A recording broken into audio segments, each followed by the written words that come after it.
আজ 10 মহরম পবিত্র আশুরা 61 হিজরির আজকের দিনে কারবালার প্রান্তরে শহীদ হন বিশ্বনবী হযরত মুহাম্মদ সাল্লাল্লাহু আলাইহি ওয়াসাল্লামের দহিত্র ইমাম হোসেন।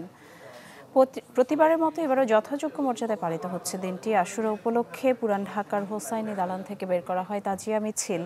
কালো পোশাকে ব্যানার হাতে অংশ নেয় শিয়া সম্প্রদায়। ইয়া হোসাইন লাব্বাইক ইয়া হোসাইন বলে মাতম করেন তারা। বকশীবাজার থেকে শুরু হওয়া মিছিলটি লালবাগ, আজিমপুর, নিউ মার্কেট ঘুরে শেষ হবে সীমান্ত স্কয়ারে গিয়ে। আশুরা পালনের আয়োজন রয়েছে মোহাম্মদপুর শিয়া মসজিদ এলাকায়ও। নগদের কাছে সব গ্রাহকই প্রিয়, তাই তো সারা দেশে ক্যাশ আউট চার্জ সবচেয়ে কম। দর্শক, রাজধানীর তাজিয়া মিছিলের সবশেষ খবর জানাবেন সজল শাইক।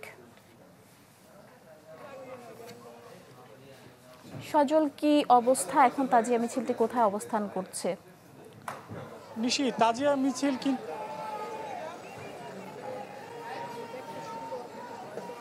নিশি সকাল থেকে কিন্তু তাজিয়া মিছিলটি ফলো করছি। এখানে কিন্তু হাজার হাজার মানুষ যারা আজকের এই পবিত্র 10ই মহরম অর্থাৎ আশুরার দিনটি শিয়া সম্প্রদায়ের মানুষ কিন্তু তারা এই তাজিয়া মিছিল বের করে কিন্তু মাতম করছেন হাই হোসেন হাই হোসেন বলে। কিন্তু তাদের যেই আর্তনাদ, তারা যেটি বলছে যে ইরাকের যেই কারবালার প্রান্তরে ইমাম হোসাইন শহীদ হয়েছিল, সেই শহীদের মাতমের প্রতিচ্ছবি তারা প্রকাশ করছেন। তারা কিন্তু কালো পোশাক পরে অর্থাৎ শোকের প্রতীক কালো পোশাক পরে খালি পায়ে হেঁটে কিন্তু তারা হোসেনি দালান, ইমামবাড়া থেকে শুরু করে রাজধানীর বিভিন্ন সড়ক প্রদক্ষিণ করে কিন্তু তারা যেই তাদের প্রতীকী কারবালার প্রান্তর বানানো হয়েছে জিগাতলার লেকের পাশে, সেখানে গিয়ে শেষ হবে।